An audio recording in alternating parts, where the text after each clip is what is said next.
আপনারা পাখির মতো বিচ্ছিন্ন ঘটনা বলে যেভাবে আপনাদেরকে হত্যা করে চালিয়ে দিচ্ছে, একটার বদলে আপনারা 2টা লাশ পেলেন, আপনারাও গুলি করেন। আমরা দেশের বাংলাদেশের মানুষ আপনাদেরকে সাপোর্ট দেব। এই ভারতীয় বাহিনী আমার দেশের সাধারণ জনগণকে যেভাবে হত্যা করছে, আপনাদেরকে বলবো আপনারাও গুলি চালান, হাতে ছুরি পরে থাকবেন না।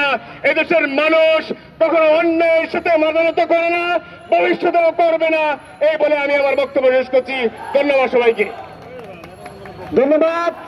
এই পর্যায়ে আজকের এই গণবিক্ষোভ সমাবেশে বক্তব্য নিয়ে আসছেন 64 জেলার প্রত্যক্ষ কাউন্সিলরদের ভোটে নির্বাচিত গণ অধিকার পরিষদের সংগ্রামী সাধারণ সম্পাদক মোহাম্মদ রাশেদ খান, জনাব মোহাম্মদ রাশেদ খান।